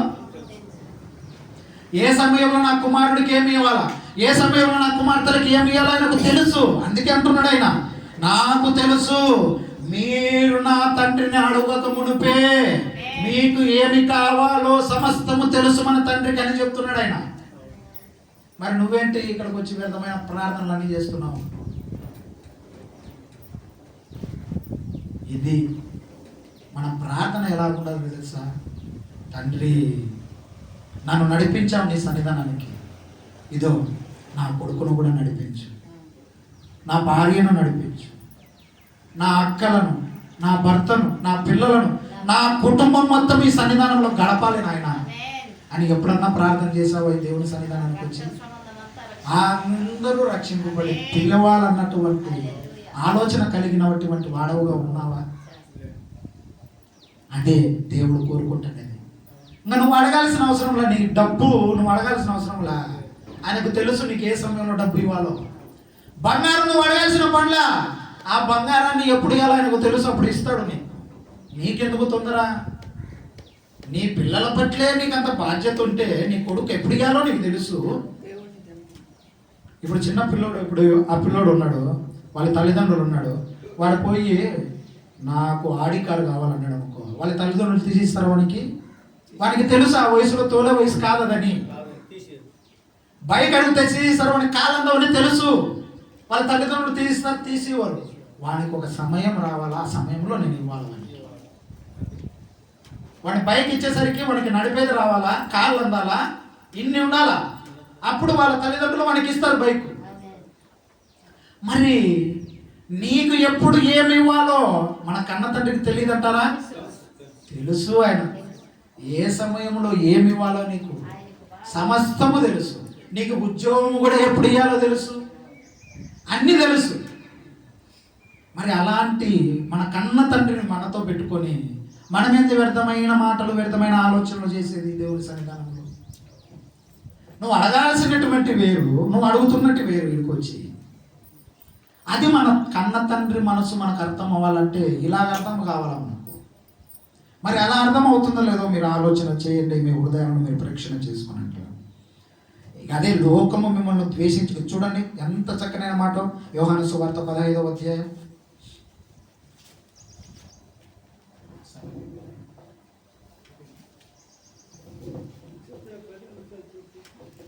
యోహాను సువార్త 15వ అధ్యాయము, రెండు మాట చెప్పి ముగించేస్తాను. యోహాను సువార్త 15వ అధ్యాయము 18-19. లోకము మిమ్మల్ని ద్వేషించినలా మీకంటే ముందుగా నన్ను ద్వేషించిందని ఎరగండి. లోకము మిమ్మల్ని ద్వేషించింది అనుకోండి, ముందు నన్ను ద్వేషించింది, అది మీరు కనుగొనండి. మీరు లోక సంబంధులైన ఎడల లోకము తన వారిని స్నేహించును. అయితే మీరు లోక సంబంధులు కారు, నేను మిమ్మల్ని లోకము నుండి వేరుగా ఏర్పరచుకున్నటువంటి వాడను. మీరు లోకంతో సమానంగా ఊహించుకోకండి. లోకము వేరు, మీరు వేరు కదా. ఇప్పుడు మన తల్లిదండ్రులు వాడు ఒకడు చెట్టా బట్టలు వేసుకొని పాపగా తాగుడుబోతుడుగా ఉన్నటువంటి వాడితో రే తిరుగురా ఎల్లురా అని అంటావా? వాళ్ళతో నువ్వు తిరగాకు, వాళ్ళతో నీ సహవాసం ఏంటిరా అని అనవా? అలాగానే మన తండ్రి ఏమంటున్నాడు, నీ సహవాసము లోకస్తులతో తిరిగే వాడితో వద్దు. నీ స్నేహితులను బట్టి నీ ప్రవర్తన అంటే ఇట్టే కనుక్కోనొచ్చు. ఒకడు బోధిస్తున్నటువంటి వారితో తిరిగినావు అనుకో, తల్లిదండ్రులు ఏమన్నంటారు? ఏమనరు.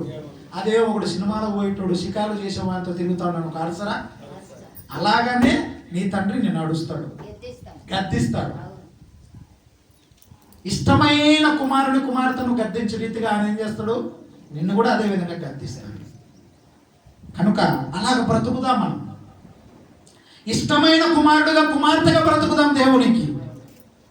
అలాంటి కృప మనకు దేవుడు అనుగ్రహించును గాక. శ్రమ పొందుట మనకు మేలు అనిపించాలా. శ్రమలు వచ్చినంత మాత్రాన కుంగిపోకూడదు. మనం ధైర్యం రావాలా. యవనస్తులను ఎలా కృంగదీస్తాడు వాడు, ఆకర్షణీయమైనటువంటి ఏమైనా చూపించి లొంగ తీసుకుంటాడు. కొంతమంది ఊరికూరికి ఇంట్లో కల్లోలాలు గొడవలు వస్తుంటాయి తెలియకోకోకుండా. అవన్నీ ఏంటి, సాతానగాడి క్రియలు, కల్లోలం. నువ్వు ప్రార్థనకు వస్తూ ఉంటే మనకి ఇష్టం ఉండదు. వాళ్ళు ఎదిరించి మాట్లాడే వాళ్ళు తయారైపోతారు ఇంట్లో. అందుకే కుటుంబం అంటే దేవుని మోకరించి ప్రార్థన చేసే వారముగా ఉన్నారు. అలాగ బ్రతకాల మనం. చూడండి, చివరిగా ఒక మాట చూసుకుందాం. ప్రకటన గ్రంథం 2వ అధ్యాయం. ఇది చాలా ముఖ్యమైన మాట. ప్రకటన గ్రంథం 2వ అధ్యాయం 10వ వచనం. ఇదిగో మీరు శోధింపబడినట్లు అపవాది మీలో కొందరిని చెరలో వేయింపబోచున్నాడు. 10 దినములు శ్రమలు కలిగినను మరణము వరకు నమ్మకముగా ఉండుము. నేను నీకు జీవ కిరీటం ఇచ్చేదను. ఆమేన్. దేవుని నామానికి మహిమ కలుగును గాక. ఇది ప్రియమైన వాళ్ళారా, నమ్మకంగా ఉండును. ఆ నమ్మకాన్ని కోల్పోవాకు. ఇదో దేవా, ఇల్లులు లేక ఎందరో బయట రోడ్ల మీద పడుకుంటున్నారు. నాకు ఇదో ఉండడానికి ఇల్లు ఇచ్చావు. దేవుణ్ణి మహిమపరచు. కట్టుకోవడానికి బట్టలు కూడా లేనటువంటి వారు నడి రోడ్లు అలా తిరుగుతున్నారు. నాకైతే బట్టలు ఇచ్చావు. నీకే మహిమ తండ్రి. నడుచుకుంటూ వెళ్ళిపోతున్నాం. కొంతమందికి అయితే కన్నా సైకిల్లో వెళ్ళిపోతున్నాం. నాకు బైకునిచ్చావు నాయన, ఉన్నంతలో నేను మహిమపరుస్తున్నాను. ఇది నువ్వు ఆలోచన చేయాల్సింది. వాడు ఎదుటోడు ఏదో కారులో వేసుకొని తిరుగుతున్నాడని, నాకు లేదే కారు అని కాదు నువ్వు బాధపడాల్సింది. అది కాదు నువ్వు ఆలోచన చేయాల్సిందే. కారు లేని వారి గురించి నువ్వు ఆలోచన చేయాలా. వాళ్ళకు కారు లేదు, నాకు ఇదో బైక్ ఇచ్చావు. వాళ్ళకు బైకే లేదు, ఇదో నాకు సైకిల్ ఇచ్చావు. ఇది నువ్వు ఆలోచన చేయాలి. దేవుని హృదయం నీకు అర్థమవుతాయి, దేవుని మనస్సు నీకు అర్థమవుతాయి. ఇలాగా నువ్వు చేయాలి.